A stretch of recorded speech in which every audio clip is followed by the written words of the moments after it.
ప్రతి ఒక్కరూ రోడ్డు భద్రతను పాటిస్తే ప్రమాదాలను నివారించవచ్చని జయశంకర్ భూపాలపల్లి జిల్లా ప్రధాన న్యాయమూర్తి సిహెచ్ రమేష్ బాబు అన్నారు. ఈ నెల 1వ తేదీ నుండి 31వ వరకు జరగనున్న జాతీయ రోడ్డు భద్రత మాసోత్సవాల సందర్భంగా జయశంకర్ జిల్లా కేంద్రంలో రోడ్డు భద్రతపై అవగాహన కార్యక్రమం నిర్వహించారు. ఈ కార్యక్రమానికి జిల్లా ప్రధాన న్యాయమూర్తి రమేష్ బాబు ముఖ్య అతిథిగా హాజరయ్యారు. ముందుగా జెండా ఊపి రోడ్డు భద్రత అవగాహన ర్యాలీ ప్రారంభించారు. జయశంకర్ విగ్రహం నుండి అంబేద్కర్ సెంటర్ వరకు ఈ ర్యాలీ కొనసాగింది. ఈ ర్యాలీలో అడిషనల్ ఎస్పీ నరేష్ కుమార్తో పాటు జిల్లా న్యాయ సేవాధికార సంస్థ అధికారులు, రవాణా శాఖ అధికారులు, పోలీస్ సిబ్బంది తదితరులు పాల్గొన్నారు. అనంతరం రోడ్డు భద్రతపై ప్రతిజ్ఞ చేశారు. అదేవిధంగా రోడ్డు భద్రత మాసోత్సవాల సందర్భంగా వాల్ పోస్టర్ను ఆవిష్కరించారు. ప్రతి ఒక్కరూ రోడ్డు భద్రత నియమాలను పాటించాలన్నారు. ఇన్సూరెన్స్ పాలసీలో వచ్చిన నూతన చట్టాలను సరిగా పాటించకపోతే యాక్సిడెంట్కు గురైన వాహనదారులు తీవ్రంగా నష్టపోతారని తెలిపారు. లారీ ఓనర్లు, డ్రైవింగ్ లైసెన్స్ లేని వారికి వాహనాలు అప్పచెప్పవద్దన్నారు.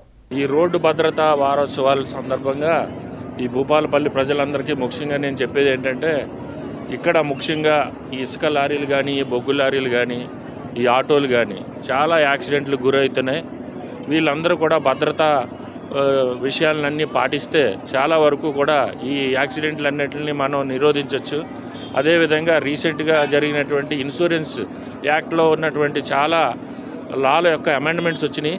ఆ అమెండ్మెంట్స్ అన్నీ కూడా మనం సరిగ్గా పాటించకపోతే ఈ యాక్సిడెంట్లో జరిగినటువంటి బాధితులు అందరూ కూడా నష్టపోతారు. అందుకని ముఖ్యంగా నేను చెప్పేది ఏంటంటే, ఈ లారీ ఓనర్స్ అసోసియేషన్ అందరికీ కూడా మీరు డ్రైవింగ్ లైసెన్స్ లేని డ్రైవర్లకు మీ వాహనాలను అప్పగించకండి. అట్లాగే ఈ ఆటోలో ఉన్నటువంటి వాళ్ళకి కూడా ముఖ్యంగా చెప్పేది ఏంటంటే, డ్రైవర్లు ఇరుపక్కన కూర్చోబెట్టి ఆటో డ్రైవర్ పక్కన కూర్చుని వెళ్ళడం మంచిది కాదు.